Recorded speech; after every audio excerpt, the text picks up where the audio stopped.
So in 1429, one of the most famous moments of the Middle Ages took place as the English laid siege to the city of Orleans as they looked to continue their conquest of France. However, there was a 17-year-old peasant girl who certainly had something to say about it. Until young Henry VI came of age, his English kingdom in France was being held together by his uncle, John the Duke of Bedford, who favoured a more pragmatic approach at taking the war to France against the French, who were still loyal to the disinherited Dauphin. However, in 1428, when 2,500 new English reinforcements arrived in France under the command of the experienced Earl of Salisbury, Bedford agreed the best way to deploy them was towards Angers, the capital of Anjou, but instead they went straight towards Orleans. The heavily fortified city of Orleans was the closest to English-held Paris along the River Loire and offered the key stronghold for further conquest into France. However, it was technically illegal to attack under the laws of chivalry, as the Duke of Orleans was an English-held prisoner and his land should have been off-limit as they provided money for his ransom.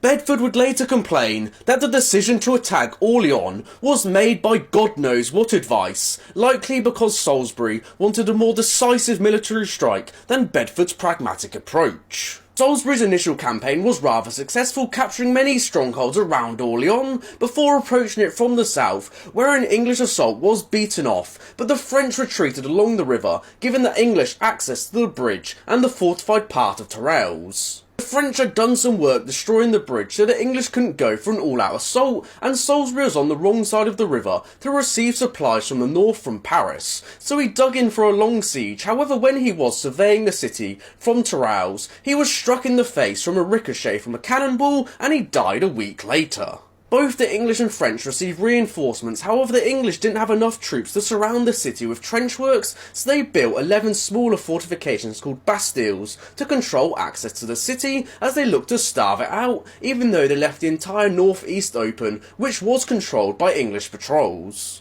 The winter saw the siege descend into minor skirmishes until it picked up again around February when the French attacked an English supply wagon coming from Paris, where the English dug in with stakes and formed wagon forts, and along with their famous longbows they managed to beat off the French assault, which soon became known as the Battle of the Herrings. It was around this time that Joan appears with her divine vision stating she would lift the siege of Orleans and crown the Dauphin. However, she was rebutted a few times, but there was a prophecy going round France that a maiden would save them from where Joan was born, and along with the defeat at the Battle of Herrings, she was now too hard to ignore. Joan was brought before the Dauphin, where she styled herself as the Pucelle, meaning the maid or virgin, where she was examined for her maidenhood in probably some absolutely bizarre medieval way, as well as being examined to see if she was or wasn't possessed by the devil. Back at the siege, the English and their Burgundian allies were getting into a bit of handbags as the city offered to surrender to the Burgundians. However, Bedford said